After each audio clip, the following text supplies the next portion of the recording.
श्रद्धा intermediate college कचनार रायातला वाराणसी कक्षा 9 विषय जीव विज्ञान पाठ 1 जीवन की मौलिक इकाई। भाग 3 तक आप लोग पढ़ चुके हैं। भाग 3 में आप लोग जो है माइटोकॉन्ड्रिया की संरचना इनके कार्य पढ़ चुके हैं और भाग 4 में इसके आगे है अंतःप्रद्रव्ययी जालिका। अंतःप्रद्रव्ययी माइटोकॉन्ड्रिया की परिभाषा, संरचना और कार्य आप लोग पढ़े हैं। इसके आगे आप इसी चैप्टर में है अंतःप्रद्रव्ययी जालिका एंडोप्लाज्मिक रेटिकुलम। अंतःप्रद्रव्ययी जालिका की परिभाषा क्या होती है, यानी कोशिका में यह कहाँ पाई जाती है। कोशिका की संरचना आप लोग पढ़े हैं, संरचना देखे हैं किस तरह से होती है पादप कोशिका की संरचना। कोशिका का अधिकांश भाग नलिकाकार झिल्ली नुमा तंत्र से भरा होता है, जिसे अंतःप्रद्रव्ययी जालिका कहते हैं। देखिए, पुनः देखिए, कोशिका का अधिकांश भाग नलिकाकार झिल्ली नुमा तंत्र से भरा होता है, जिसे अंतःप्रद्रव्ययी जालिका कहते हैं। यह बाहर की ओर कोशिका कला से और अंदर की ओर केंद्रक कला से जुड़ा होता है। कोशिका कला और केंद्रक कला आप लोग देखे हैं। केंद्रक की कोशिका की संरचना के अंदर क्या क्या है विस्तृत तरीके से आप लोग देख चुके हैं। अतः अंतःप्रद्रव्ययी जालिका 2 प्रकार के होते हैं। अंतःप्रद्रव्ययी जालिका 2 प्रकार के होते हैं। पहला चिकनी अंतःप्रद्रव्ययी जालिका, यह चिकनी अंतःप्रद्रव्ययी जालिका अंग्रेजी क्या होती है, स्मूथ इंडोप्लाज्मिक रेटिकुलम। स्मूथ माने चिकना, इंडोप्लाज्मिक रेटिकुलम माने अंतःप्रद्रव्ययी जालिका, यानी चिकनी अंतःप्रद्रव्ययी जालिका। दूसरा है खुरदरी अंतःप्रद्रव्ययी जालिका। इसका अंग्रेजी होता है रफ, आर का मतलब रफ माने खुरदरी, ई का मतलब इंडो प्लाज्मिक, आर का मतलब रेटिकुलम, अंतःप्रद्रव्ययी रफ इंडोप्लाज्मिक रेटिकुलम, खुरदरी अंतःप्रद्रव्ययी जालिका। अब अंतःप्रद्रव्ययी जालिका की संरचना आप लोग देखिए, आप लोग के सामने दिखाई दे रहा है।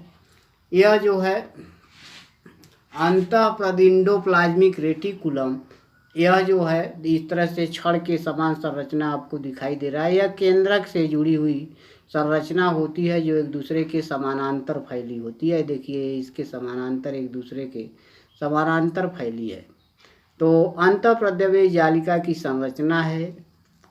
यहाँ देखिए, इसकी संरचना जो है छड़ के समान, यह अंतःप्रद्रव्ययी जालिका केंद्रक से जुड़ा हुआ एक दूसरे के समानांतर फैली हुई संरचना होती है जो छड़ के समान होती है। उसे सिस्टर्नी कहते हैं। इसी सिस्टर्नी पर जो है जगह जगह दानेदार कण, जिसे राइबोसोम कहते हैं, दानेदार कण होते हैं जिसे राइबोसोम कहते हैं। RIBOSOME, राइबोसोम कहते हैं। और ये जो कण होते हैं राइबोसोम, या इसी को वेसिकल्स कहते हैं, वेसिकल भी का नाम देते हैं। जब कई वेसिकल्स आपस में मिलते हैं, ये देखिए छोटे छोटे हैं, ये मिलते हैं तो एक बड़ी संरचना का निर्माण ऐसे मिल करके इस तरह से बन जाता है, जिसे वैक्यूल्स कहते हैं। अब आगे ये जो है यह केंद्रक से जुड़ी हुई संरचना होती है। यह कोशिका के लिए कंकाल का भी कार्य करता है। अंतःप्रद्रव्ययी जालिका के कार्य, अब इसके कार्य क्या होते हैं। अंतःप्रद्रव्ययी जालिका के निम्न कार्य होते हैं। पहला कार्य जो है दिखाई दे रहा है आपको, यह कोशिका को सहायता देने के लिए यांत्रिक ढांचे का काम करती है। जैसे हमारे शरीर में जो है खड़े होने के लिए हड्डियां जो है यांत्रिक ढांचे का कार्य करती है, हड्डियों के माध्यम से हम लोग चलते फिरते हैं। उसी प्रकार से कोशिका में भी यह अंतःप्रद्रव्ययी जालिका जो है कंकाल का कार्य करता है। दूसरा है कोशिका के अंदर पदार्थों को एक स्थान से दूसरे स्थान तक पहुंचाता। जो कोशिका के अंदर विभिन्न पदार्थ है, जैसे कोशिका द्रव्य है, केंद्रक द्रव्य है, इनको जो है एक स्थान से दूसरे स्थान तक पहुंचाने का कार्य जो है अंतःप्रद्रव्ययी जालिका ही करते हैं। तीसरा, इसमें जो दानेदार कण होते हैं वो राइबोसोम होता है, यानी राइबोसोम ही प्रोटीन का निर्माण करता है। यानी चूंकि अंतःप्रद्रव्ययी जालिका पर पाया जाता है, इसलिए अंतःप्रद्रव्ययी जालिका का श्रेय जो है प्रोटीन के निर्माण में दिया जाता है। चौथा है वसा, कोलेस्ट्रॉल, स्टीरॉयड इत्यादि का संश्लेषण के लिए उपयोगी एंजाइम प्रदान करते हैं। हमारे शरीर में जो वसा का निर्माण होता है, कोलेस्ट्रॉल का निर्माण होता है, स्टीरॉयड का निर्माण होता है, जिससे हमें ऊर्जा मिलती है, वह जो है इसका निर्माण जो है एक एंजाइम के माध्यम से होता है। यह एंजाइम जो है अंतःप्रद्रव्ययी जालिका ही निर्माण करती है। आगे है लवक। क्या है? लवक। लवक की अंग्रेजी है प्लास्टिड्स, PLASTIDS। अब लवक क्या होता है? आप लोग लवक, लवक यानी वाड़क, रंग। लवक वनस्पतियों में तो पाई जाती है, वनस्पति कोशिका में पाई जाती है, लेकिन जंतु कोशिका में नहीं। जितने भी वनस्पतियां संसार में पाई जाती है सब में लवक पाई जाती है, लेकिन जितने जंतुएं होते हैं उसमें लवक नहीं होते हैं। यहाँ देखिए, लवक पादप कोशिका में पाई जाती है। इसे 3 वर्गों में बांटा गया, इसे 3 वर्गों में बांटा गया है। पहला है हरित लवक। हरित लवक की अंग्रेजी है क्लोरोप्लास्ट, CHLOROPLAST। दूसरा अवार्डी लवक ल्यूकोप्लास्ट, LEUCOPLAST। ल्यूकोप्लास्ट माने अवार्डी लवक। तीसरा है Vardy लवक chromoplast, CHROMOPLAST। Chromoplast means Vardy लवक। यानी लवक आपका 3 प्रकार के हुए, हरित लवक, अवार्डी लवक और वार्डी लवक। हरित पहले के बारे में पढ़ेंगे, हरित लवक क्या होती है, ये कहाँ पाई जाती है, इसके कार्य क्या होते हैं, इसके बारे में पढ़ेंगे।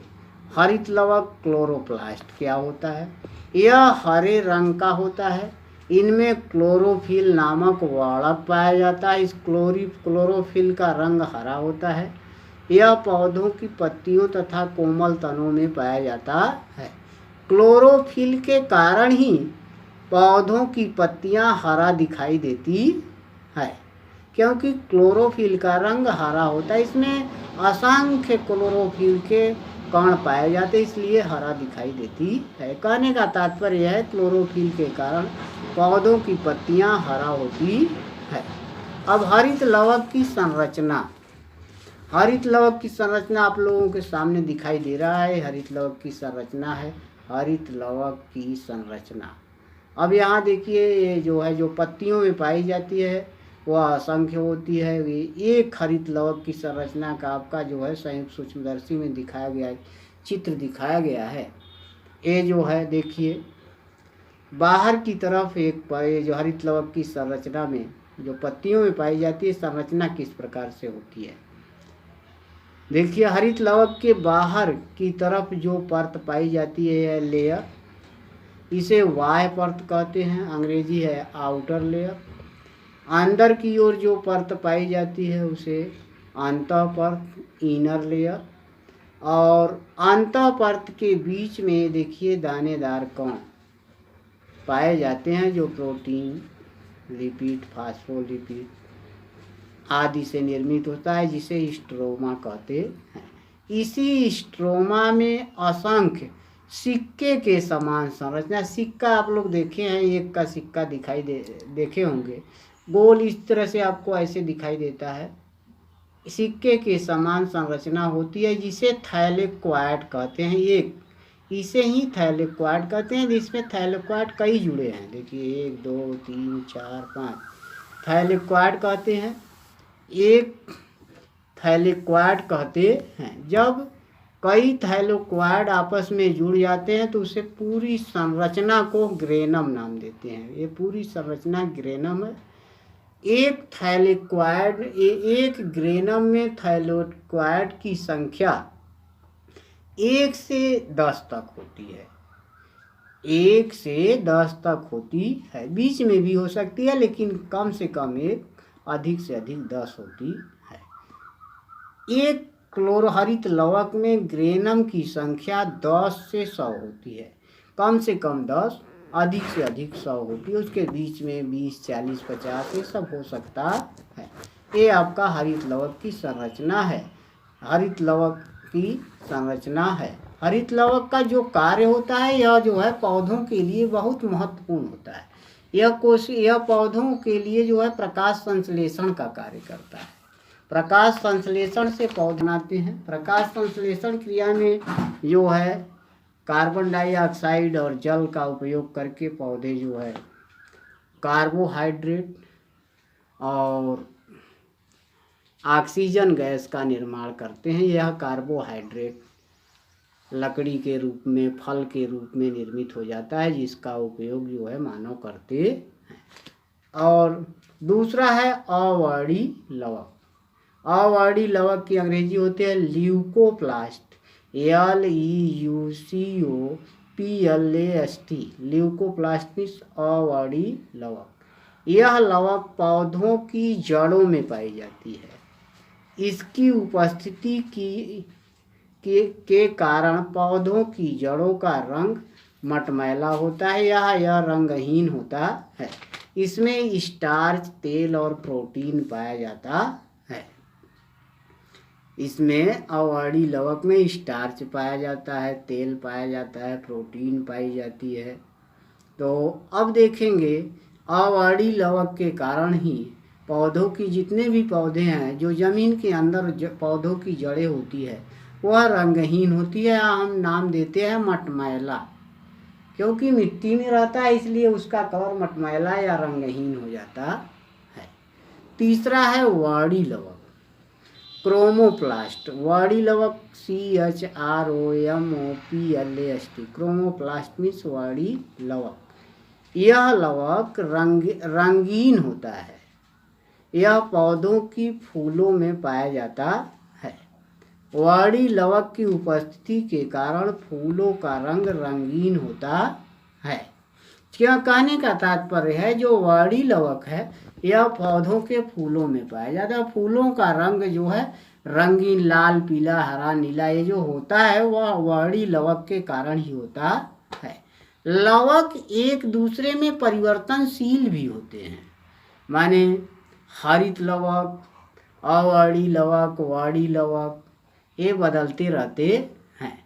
जैसे जो है आलू देखे हैं, आलू जो है ज़मीन के अंदर जो है मेड़ बनाकर लगाया जाता है, और जो आलू जो है मिट्टी के बाहर होती है, मिट्टी के अंदर जो होते हैं उसमें जो है अवर्णी लवक, आलू का रंग मटमैला होता है। और जो ज़मीन के बाहर आता है अवर्णी लवक जो है हरित लवक में बदल जाता है। इसलिए जो मिट्टी के ऊपर होता है आलू जो है हरे रंग का होता है।